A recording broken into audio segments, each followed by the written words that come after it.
به نام یاد خداوند بخشاینده و مهربان. سلام دوستای عزیز، خوش آمدین به درس‌های ابتدایی آموزش ویندوز 11. اولین پروگرام یا اولین جلسه تدریس ماست. در این جلسه ما آشنایی با انترفیس یا صفحه کاری ویندوز 11 آشنا میشیم و بعد از او به شما میخوانیم چطور بتانیم کامپیوتر خود به شکل اصولی آف کنیم یا خاموش کنیم. How to shut down off system. و اول بریم روی انترفیس برنامه ویندوز 11. این شکلایی که شما در روی صفحه دسکتاپ کامپیوترتان میبینید به نام آیکانز میگیم. به نام آیکانز ها یاد میشه. آیکانز ها به چند نوع بعدی تقسیم میشن. نوع اولی از سیستم آیکون. سیستم آیکون دوستا به نام آیکون های دسپیسی و ریسایکلبل.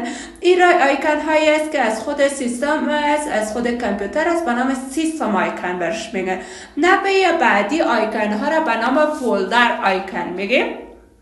شکل یه زردی را که شما میبینید در نام فولدر ها یاد میشه. به خاطر حفظ فایل ها استفاده میشه. به طور مثال تمام درس های پروگرام ورد داخل این فولدر است. به همون شکل در فولدر بعدی اگر بریم ویندوز 10 در این فولدر است. اگر تمام درس های ما به شکل نامنظم در یک بخش قرار داشته باشه، در وقتی که ما ضرورت داشته باشیم نیاز به فایل می داشته باشیم، بسیار وقت ضایع میکنه تا ما هر فایل چک کنیم که کدام فایل ضرورت داریم. این فولدرها به خاطر منظم کردن دیتای ما بسیار منظم است. مثلا جداسازی، عکس، ویدیو و بعضی از فایل های دیگر. خب نوع دیگر آیکون ها اپلیکیشن آیکون زیاد میکنن.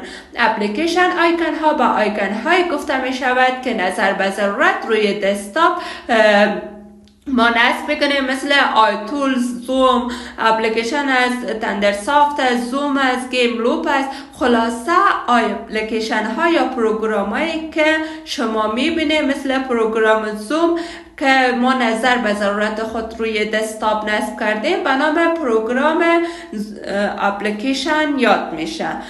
و همچنان آیکون هایی که مربوط به پروگرام شود به خاطر باز کردن پروگرام یا اپلیکیشن بعدی به نام اپلیکیشن آیکون میگن. نوع بعدی آیکون ها به نام فایل آیکون میگن. فایل آیکون هایی است مثل لوگو است، مثلا ویدیو مایکروتک است.